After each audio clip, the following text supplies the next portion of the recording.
Assalamualaikum warahmatullahi wabarakatuh. Izin memperkenalkan diri, saya Dita Sabrina dari kelas manajemen 22B dengan NPM 22411088. Di sini saya akan menjelaskan tentang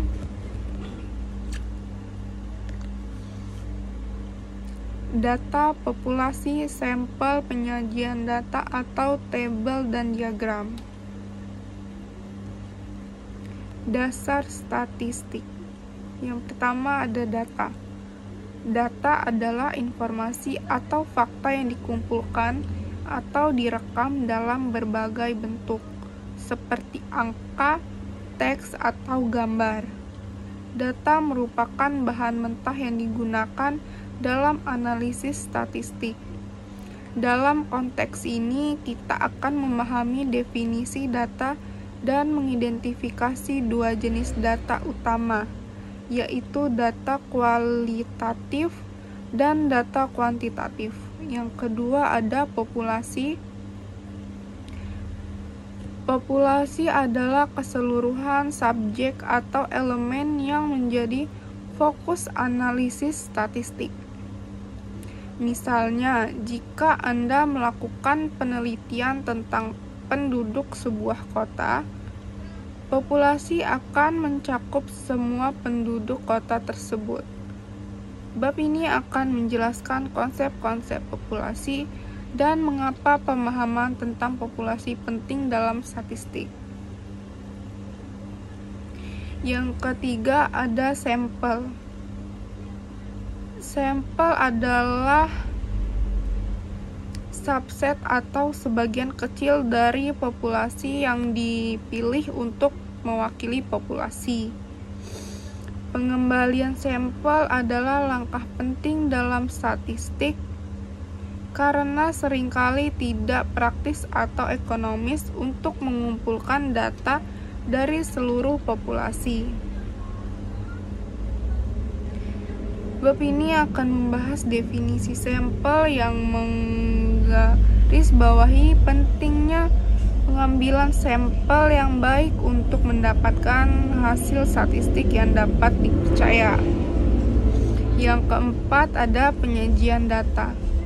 Penyajian data melibatkan cara mengorganisasi dan menyajikan data agar mudah dipahami. Dalam bab ini kita akan mempelajari penggunaan tabel dan diagram sebagai alat utama dalam penyajian data.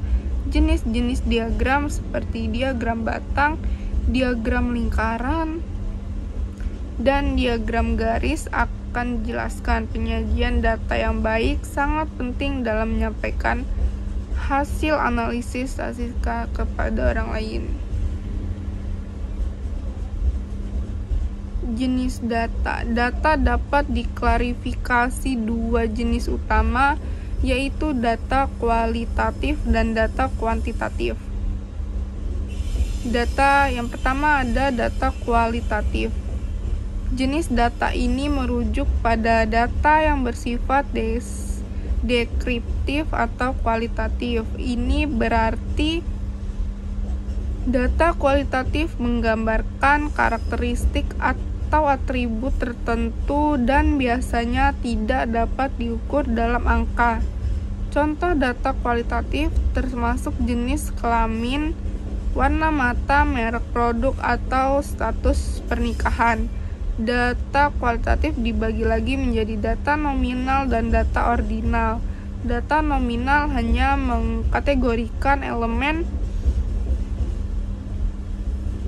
dalam kategori tanpa urutan, sedangkan data ordinal mengurutkan elemen dalam kategori dengan tingkat atau tingkat relatif. Yang kedua, data kuantitatif. Data kuantitatif adalah data yang diukur dalam bentuk angka dan dapat diperlakukan dalam operasi matematis. Data ini memberikan informasi tentang banyak atau seberapa banyak. Data kuantitatif dibagi menjadi data internal, interval, dan data rasio. Data interval memiliki nol yang bukan nol mutlak dan dapat digunakan untuk perbandingan-perbandingan. Sementara data rasio memiliki nol mutlak dan dapat digunakan untuk perbandingan-perbandingan yang lebih berarti seperti data tinggi, berat badan, atau umur. Berikutnya, pentingnya populasi dan sampel. Populasi merujuk pada seluruh kelompok atau elemen yang menjadi fokus dalam studi statistik, dan pemahaman tentang populasi adalah landasan untuk membuat generalisasi yang kuat dan dapat diandalkan tentang karakteristik atau fenomena yang ada dalam populasi tersebut. Namun seringkali mengumpulkan data dan seluruh populasi menjadi tidak praktis atau mahal. Yang keempat ada pengambilan sampel. Proses pengambilan sampel.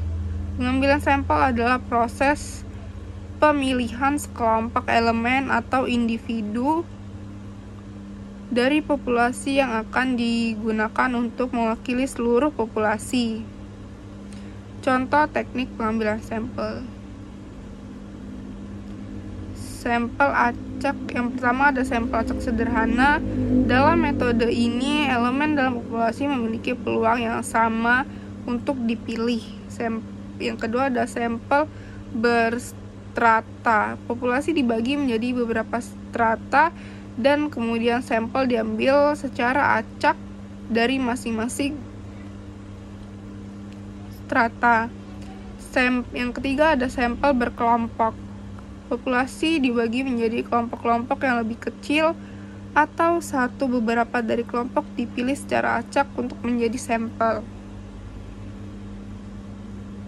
Berikutnya ada penyajian data, penggunaan tabel dan diagram dalam statistik. Penyajian data adalah cara untuk mengorganisir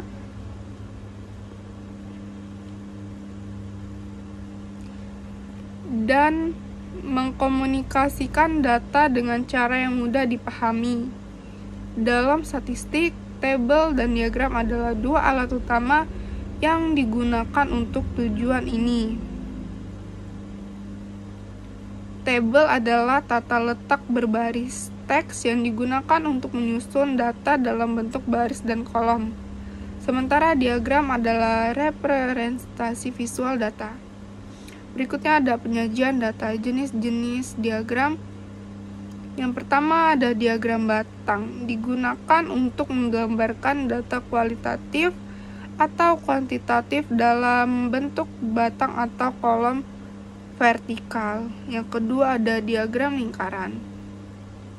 Digunakan untuk menggambarkan proporsi data sebagai bagian dari keseluruhan. Yang ketiga ada diagram garis atau line chart, digunakan untuk menggambarkan tren perubahan data seiring waktu. Berikutnya ada penyajian data. Mengapa penyajian data penting? Penyajian data yang efektif membantu audiens untuk lebih mudah memahami dan menafsirkan informasi. Ini juga membantu dalam merangkum data yang kompleks menjadi bentuk yang lebih sederhana dan mudah dicerna. Berikutnya ada jenis data. Yang pertama ada data nominal. Data nominal adalah data yang digunakan untuk mengkategorikan atau mengelompokkan elemen dalam kategori yang berbeda tanpa adanya urutan atau ranking tertentu. Yang kedua ada data ordinal. Data ordinal menggolongkan elemen dalam kategori dengan urutan atau ranking tertentu. Berikutnya ada jenis data. Yang pertama ada data interval, yaitu jenis data yang memiliki urutan dan selisih antar nilai memiliki arti angka yang konstan. Berikutnya data rasio. Data rasio adalah jenis data yang memiliki urutan selisih antar nilai dengan interpretasi yang baku dan nilai nol yang merupakan nol mutlak Kesimpulannya adalah data adalah inti dari segala hal, dan pemahaman yang kuat tentang konsep-konsep dasar seperti jenis data, pengambilan sampel, dan penyajian data adalah kunci untuk membuat keputusan yang baik dan menganalisis dunia yang semakin diperkaya dengan data. Itu saja penjelasan dari saya. Assalamualaikum warahmatullahi wabarakatuh.